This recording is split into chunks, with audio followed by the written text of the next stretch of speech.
دوستان محترم، آج میرا اور آپ کا کردار، آج میں اور آپ کہاں پہ ہیں؟ تو اللہ تعالیٰ کے گھر میں کوئی کمی نہیں ہے۔ اللہ کے نبی علیہ السلام کے پاس آخری بات ایک بوڑھا آیا۔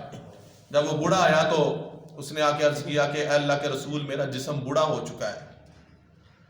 پہلی تو بات، جب وہ دربار رسالت میں بوڑھا شخص داخل ہوا نا، تو اللہ کے نبی علیہ السلام نے اس کا کھڑے ہو کے استقبال فرمایا۔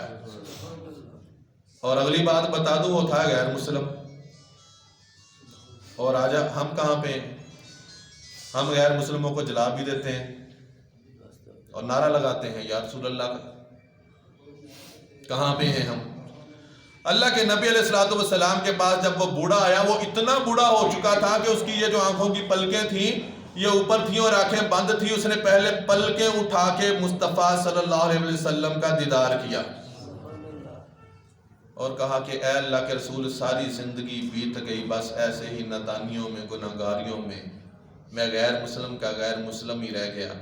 چند دن پہلے آپ کا ایک صحابی ملا، اس نے میری تربیت فرمائی، اب میں آپ کے دربار رسالت میں حاضر ہوا ہوں۔ یا رسول اللہ، ساری زندگی گناہوں میں گزر گئی، کیا آج اگر آپ کا کلمہ پڑھ لوں تو میری بخشش ہو سکتی ہے؟ یا رسول اللہ، اب میرا جسم اس قابل نہیں ہے کہ میں جا کے جہاد کر سکوں۔ یا رسول اللہ، میرا جسم اس قابل بھی نہیں ہے کہ میں ساری رات سجدے میں سر رکھ کے عبادت کر سکوں۔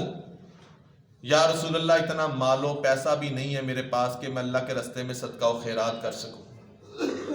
تو قربان جائے کملی والے آقا، امام الانبیاء، تاجدار کائنات علیہ السلام نے یہ نہیں فرمایا کہ بوڑھے ساری زندگی گزار دی، فرمایا آجا، اس لیے کہ تو نبی اعظم محمد مصطفیٰ کے دربار رسالت میں آیا ہے۔ اگر یہاں پہ کچھ نہیں ہے تو وہ لفظ نا نہیں ہے۔ اللہ تعالیٰ کو تیرے جہاد کی ضرورت نہیں ہے، جہاد کرنے کے لیے اس کے اور بڑے مجاہد ہیں۔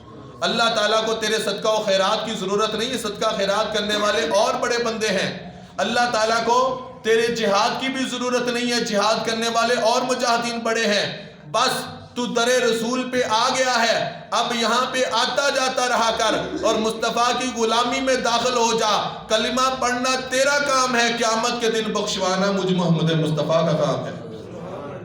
کی محمد سے وفا تو نے تو ہم تیرے ہیں، یہ جہاں چیز ہے کیا لاہو قلم تیرے ہیں۔ دوستان محترم، وہ تو غیر مسلموں کو سینے سے لگانے والے ہیں، اور آج ہمارا اخلاق، ہمارا کردار پیسے جمع کرنے میں یا دوسروں کو کافر کا فتویٰ کہہ کے، بجائے اس کے کہ غیر مسلموں کو مسلمان کرتے، جو مسلمان ہیں ان کو ہی کافر بنائے جا رہے ہیں۔